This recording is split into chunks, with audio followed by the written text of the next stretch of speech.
അപ്പൊ നമുക്ക് ഷീലാമ്മ അടുത്തുള്ളൊരു വിശേഷം ചോദിക്കാനുള്ള എന്താന്ന് വെച്ച് കഴിഞ്ഞാൽ, ഒരു തിരിച്ചു വരവിന്റെ കഥ എന്ന് പറഞ്ഞു കഴിഞ്ഞാൽ അത് വളരെ ഓർക്കുമ്പോൾ വളരെ സന്തോഷമുള്ള ഒരു കഥയാണെന്ന് ഷീലാമ്മ പറഞ്ഞ് ഒരു അറിവുണ്ട്. അതായത് തിരിച്ചു വന്നതിലുള്ളൊരു സാഹചര്യം, മനസ്സിനക്കരെ സിനിമ ചൂസ് ചെയ്യാനുണ്ടായ ഒരു സാഹചര്യം, അതൊക്കെ എന്തൊക്കെയാണെന്ന് നമ്മുടെ പ്രേക്ഷകർക്ക് വേണ്ടി ഒന്നും കൂടി. ഞാൻ കുറേ കാലം അഭിനയിക്കാതിരുന്നല്ലോ. അപ്പോൾ എനിക്ക് ഭയങ്കര കൺഫ്യൂഷനായിരുന്നു, ഇനി അഭിനയിക്കണോ വേണ്ടയോ, ഇനി അഭിനയിച്ചിട്ട് എന്ത് ചെയ്യാനോ വേണ്ട അങ്ങനെ ഇരിക്കുമ്പോഴാണ് നമ്മുടെ കൃഷ്ണചന്ദ്രനല്ലേ പാട്ടുകാരൻ, അവൻ്റെ ഭാര്യ വനിത, എനിക്ക് വളരെ അടുപ്പുള്ള ആൾക്കാരാണ്. അപ്പോൾ അവർ പറഞ്ഞു ഞങ്ങളിങ്ങനെ അമ്മയെ കാണാൻ പോകുന്നുണ്ട്, അമ്മ അമൃതാനന്ദമയി കാണാൻ പോകുന്നുണ്ട് എന്ന് പറഞ്ഞു. അപ്പോൾ എനിക്ക് എപ്പോഴും അവരെ കാണണമെന്ന്, എനിക്ക് വലിയ വലിയ ആൾക്കാരെ ഇങ്ങനെ കാണണമെന്ന് എനിക്ക് വലിയ ആശയമുണ്ട്. അപ്പോൾ അവർ ചോദിച്ചു ഞങ്ങൾ പോകുന്നുണ്ട് വരുന്നു എന്ന് ചോദിച്ചു. ഇനി ഞാൻ പറയാം, ചെന്നൈയിൽ കോടമ്പാക്കത്തിൽ അവർക്കൊരു വലിയൊരു സ്ഥലമുണ്ട്, അവിടെ പോയി. അപ്പോൾ ഇപ്പോൾ പോയടനെ തന്നെ അവർ അകത്ത് പോയി ആരോ പറഞ്ഞു ഷീല എങ്ങനെ വന്നിട്ടുണ്ടെന്ന്, ഉടനെ വരാൻ പറഞ്ഞു. അപ്പം ഞാൻ ഒരുപാട് സമയം ഞാൻ സംസാരിച്ചു, അമ്മയോട് ഒരുപാട് സമയം സംസാരിച്ചു.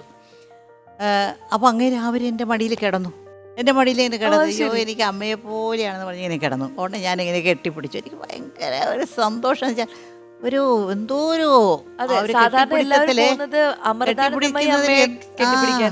എന്തോ ഒരു സന്തോഷം തോന്നി എനിക്ക്. അപ്പോൾ ഞാൻ ആ ഇടയ്ക്ക് ഞാൻ ചോദിച്ചു, എന്നെ ഇങ്ങനെ അഭിനയിക്കാൻ വിളിക്കുന്നുണ്ട്, ഞാൻ അഭിനയിക്കണോ വേണ്ടയോ, ഒരു നല്ല കാലത്ത് ഞാൻ നിർത്തി അഭിനയമൊക്കെ നിർത്തിയിട്ട് ഇപ്പോൾ പോകണോ? അമ്മ പറയും തീർച്ചയായിട്ടും അഭിനയിക്കണം, ഷീല എന്നുള്ളൊരു ജന്മം ഒരു അഭിനേത്രിയാണ്, അത് നിങ്ങൾ കഴിയുന്നത്ര മരണം വരയ്ക്ക് അഭിനയിക്കണം. ആ ഒരു വാക്ക് കേട്ടപ്പോൾ എനിക്ക് ഭയങ്കര ഇതായി. അപ്പോഴാണ് വീട്ടിലേക്ക് വന്നപ്പോൾ സത്യൻ അന്തിക്കാട് വിളിക്കുന്നു. ആ സമയത്ത് ഞാൻ വീട്ടിലേക്ക് വന്നു. സത്യൻ അന്തിക്കാട് വിളിച്ചു, ഇങ്ങനെ ഒരു പടം എടുക്കുന്നുണ്ട് എന്ന് പറഞ്ഞു. സത്യൻ്റെ പടത്തിൽ കഥ പറഞ്ഞ് ഞാൻ എന്താ റോളെന്ന് പറഞ്ഞാൽ ഞാൻ അഭിനയിക്കാമെന്ന് പറഞ്ഞു. ഒരു ഔട്ട്ലൈൻ പറഞ്ഞാൽ മതി എൻ്റെ അടുത്ത് എന്ന് പറഞ്ഞു. അപ്പോൾ അത് കഴിഞ്ഞ് പിന്നെ നേരെ അവിടെ വന്ന് സത്യൻ്റെ കഥയൊക്കെ കേട്ട് എനിക്ക് വളരെ ഇഷ്ടപ്പെട്ടു. മനസ്സിനക്കരെ എന്നുള്ള പടമായിരുന്നു. അപ്പോൾ എനിക്ക് ഈ ജനങ്ങൾ എന്നെ എങ്ങനെ ഏറ്റെടുക്കും, തിരിച്ചു വന്നല്ലോ, അയ്യോ എന്തിനാ ഇവിടെ എന്താണ് വന്നത്, ഇരുന്നൂടെ എന്നൊക്കെ പറയുമോ എന്നൊക്കെ എനിക്ക് മനസ്സിൻ്റെ അകത്ത്. അപ്പോൾ ആദ്യം തന്നെ ഞാൻ തിയേറ്ററിൽ പോയിരുന്നു, റിലീസിൻ്റെ അന്ന് തിയേറ്ററിൽ പോയി, ആരും അറിയാതെ പോയി. അവിടെ ബാൽക്കണിയിലിരുന്നു, ഞാനുണ്ടായിരുന്നു, വേറെ 2-3 പേര് എൻ്റെ ഫ്രണ്ട്സൊക്കെ ഉണ്ടായിരുന്നു, പോയിരുന്നു. അപ്പോൾ അവിടെ ഷീല, നിങ്ങളുടെ പ്രിയപ്പെട്ട ഷീല എന്ന് എന്തോ എഴുതി കാണിച്ചുകൊണ്ട് ജനങ്ങളെല്ലാം ഭയങ്കരമായിട്ട് കൈതട്ടി. അപ്പോഴേ എനിക്ക് കണ്ണൊക്കെ നിറഞ്ഞു കേട്ടോ, സത്യത്തിൽ എൻ്റെ കണ്ണൊക്കെ നിറഞ്ഞു, സന്തോഷത്തിൽ കണ്ണ് നിറയില്ലേ അതുപോലെ നിറഞ്ഞു. അങ്ങനെയാണ് ഞാൻ തിരിച്ച്, ഈ അമ്മയാണ് എന്നെ തിരിച്ച് ഇവിടെ കൊണ്ടുവന്നത്. അമ്മ അന്ന് തന്നൊരു എനർജിയിൽ ഒരു തീരുമാനം എടുക്കാൻ സാധിച്ചു. അതെ, നമുക്ക് ഒന്ന് പറഞ്ഞ് എന്താ വേണ്ടത് ഭയങ്കരമായിട്ട് കൺഫ്യൂഷൻ ആയിരിക്കുന്ന സമയത്ത് ഇവര് പറഞ്ഞപ്പോഴെനിക്ക് ഭയങ്കര, അതും ഇത്രയും വലിയൊരാള് എന്നോട് പറയാണ്. ഈ ലൊക്കേഷനിൽ നയൻതാരയുടെ ഒക്കെ ഒരു തുടക്കമാണല്ലോ അത്. അപ്പോൾ അതിനുശേഷം എപ്പോഴെങ്കിലും അവരെ മീറ്റ് ചെയ്തിട്ടുണ്ടോ? പിന്നെ അവരെപ്പോഴും പണ്ടൊക്കെ എന്നോട് വീട്ടിലേക്ക്, ആ പടമൊക്കെ കഴിഞ്ഞ ഇടയ്ക്കൊക്കെ എപ്പോഴും ഞങ്ങളുടെ വീട്ടിലേക്ക് വരുമായിരുന്നു. വളരെ നല്ല സ്ത്രീയാണ്. അപ്പോൾ അവർക്ക് മൂവ്മെന്റ്സ് ഒക്കെ വരില്ല, ആദ്യം മോഡലിംഗ് ആയിരുന്നില്ല, അപ്പോൾ ഭയങ്കര ഹെവി മൂവ്മെന്റ്സ് ഒക്കെ കൊടുക്കും മാസ്റ്റർമാർക്ക്. വന്ന പുതിയതാ പെണ്ണ്. ഞാൻ പറഞ്ഞു ഒന്നും ചെയ്യേണ്ട, നീ ഒന്നും ചെയ്താൽ മതി, നല്ല ചിരിച്ചുകൊണ്ട് ഇങ്ങനെ ചെയ്താൽ അപ്പം നമ്മുടെ മുഖം ജനങ്ങൾ നോക്കത്തുള്ളൂ, നല്ല ചിരിച്ചാൽ നമ്മുടെ മുഖത്തെ നോക്കത്തുള്ളൂ. മൂവ്മെന്റ്സ് ഒക്കെ തെറ്റിയാലൊന്നും ഇല്ലത്. ഇന്നായിരിക്കും അവർക്ക് നോക്കുക, അവരുടെ എല്ലാ മൂവ്മെന്റ്സിലും നല്ല ചിരിയായിരിക്കും, നല്ല ചിരിച്ചുകൊണ്ട് അവരിയ്ക്കുന്നത്. കാല് തെറ്റിയാലും ആരും ശ്രദ്ധിക്കത്തില്ല.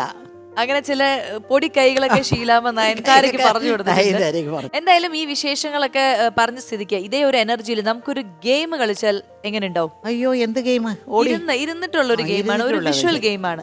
നമ്മളൊരു വിഷ്വൽ കാണിച്ചു തരും. അപ്പൊ എന്താന്ന് വെച്ച് കഴിഞ്ഞാൽ, വിഷ്വലിൽ കാണുന്ന ഒരു പാട്ട്, ഓഡിയോ ഒരു പാട്ട് കേൾക്കും, രണ്ടും വേറെ വേറെ ആയിരിക്കും. അപ്പൊ ചേച്ചി കേൾക്കുന്ന പാട്ടായിരിക്കില്ല, ആ സീൻ ആയിരിക്കില്ല വിഷ്വലിൽ കാണുന്നത്.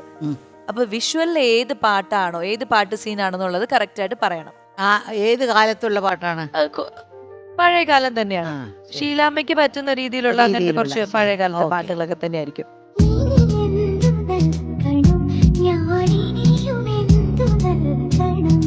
കനവോട് കനവിൽ മൃദു പരിമളങ്ങളായിരം. ഉദയഗിരി കോട്ടയിലെ എന്തുരാഗതാണോ പടത്തിന്റെ പേരാണോ? അല്ലല്ല, സിനിമ എനിക്ക് അങ്ങനെ കാര്യമല്ല. ഇതിലെ പാട്ടെന്ന് പറഞ്ഞു കഴിഞ്ഞാൽ ഒരു എന്താ പറയാ, ഒരു ദിക്കിൽ എന്നൊക്കെ ഉള്ള വേർഡൊക്കെ വരുന്ന, ചന്ദ്രൻ ഉദിക്കുന്ന ദിക്കിൽ.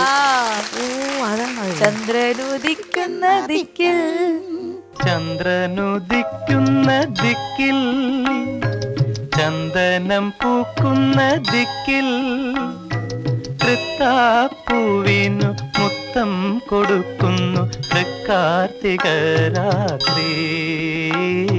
ഇനി അടുത്തത് നോക്കാം, അടുത്തത് കിട്ടുമോ നോക്കാം. ആ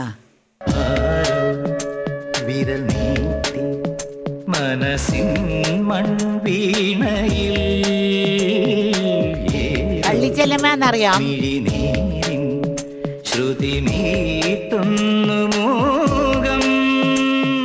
നീ മാത്രം എന്തോ ആ. അങ്ങനെ എന്തോ ഉണ്ടല്ലോ. കാ വെച്ചിട്ട് തുടങ്ങുന്നത്. ആ.